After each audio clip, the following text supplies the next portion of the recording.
용어 문제는 일단 이거 이제 이태원 사고 요때 이태원 사고, 이태원 참사, 이태원 압사 여러 가지 용어가 이제 혼재돼서 사용되고 있었습니다. 근데 이제 이 재난 관련한 용어는 이 정부 부처나 지자체 굉장히 많은 기관들이 협업을 하기 때문에 용어는 통일을 해야 됩니다. 그래서 뭘로 통일을 할까 논의를 했는데 이태원이라는 지역은 굉장히 유명한 관광지입니다.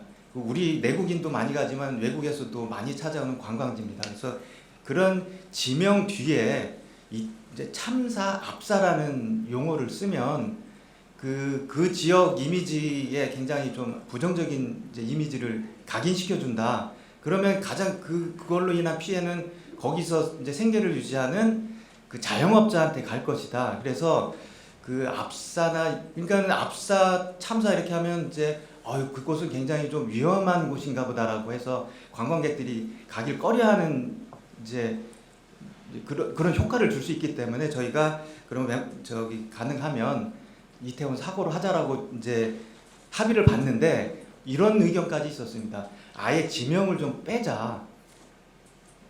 이제 뭐 세월호나 이런 거는 사실은 지명이 없었지 않습니까? 그래서 지명을 빼는 방안도 의견을 제시한 분도 있었습니다. 근데 지명을 빼고는 그러니까 할로윈 압사, 할로윈 사고 이렇게 하다 보니까 이거는 또 너무 안 맞는 것 같아서 그래서 이태원 사고라고 합의하는데 걸린 시간은 길지 않았고요. 이렇게 정의가 됐고 그리고 피해자 피해자, 또 희생자 이런 표현은 이제 최대한 이제 왜 이런 거를 지적을 지금 하고 계시냐면은 이게 정부가 이거 뭐 책임을 회피하려고 하는 거 아니냐 이런 지적이 있는 것 같아요. 근데 전혀 그런 건 아니고요. 이런 용어를 그러니까 희생자라는 용어를 썼다고 해서 책임을 추궁 안 당하고 사망자라고라는 표현을 쓰면 그러니까 희생자라는 표현을 쓰면 책임을 지게 되고 사망자라는 표현을 쓰면 책임을 안 지고 이런 건 아니지 않습니까? 네, 그런 의도는 전혀 없었고요. 어쨌든 저희는 재난 관련해서는 용어를 이제 최대한 중립적으로 이제 쓰는 그런 이제 일종의 뭐 내부 이런 게 있습니다.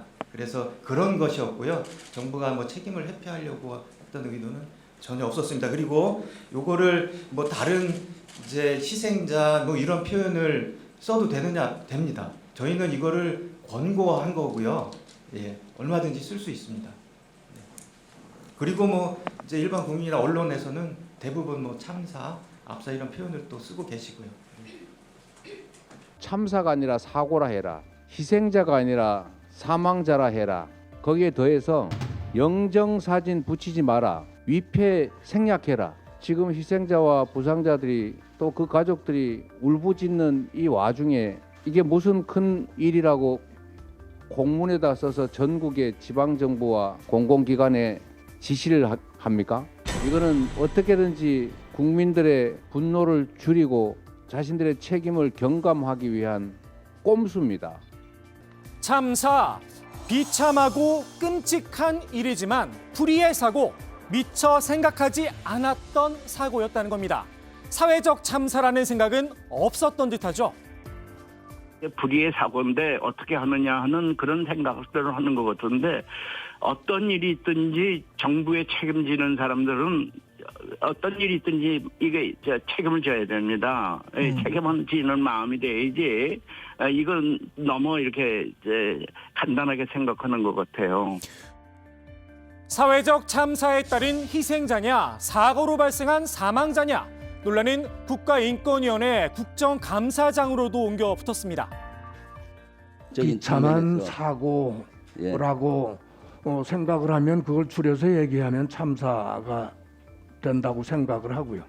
그리고 사고 또는 사망자는 최대한 무색 투명한 용어를 쓰고 싶다라고 하는 그 의사가 반영된 용어라고 생각을 하고요.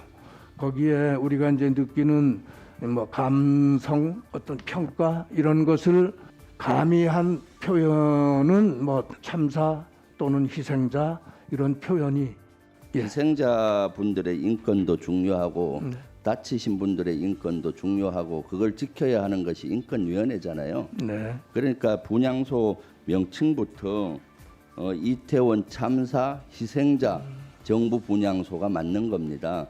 이것을 오늘 빨리 검토해서 정부에 좀 건의를 해주길 바랍니다. 그렇게 하시겠습니까? 위원님 잘 아시겠습니다만 저희들이 인권위원들이 여러 분 계십니다. 그리고 성격이 그렇게 하시겠습니까? 회의체 성격입니다. 네. 저희들끼리 내부 논의를 하겠습니다.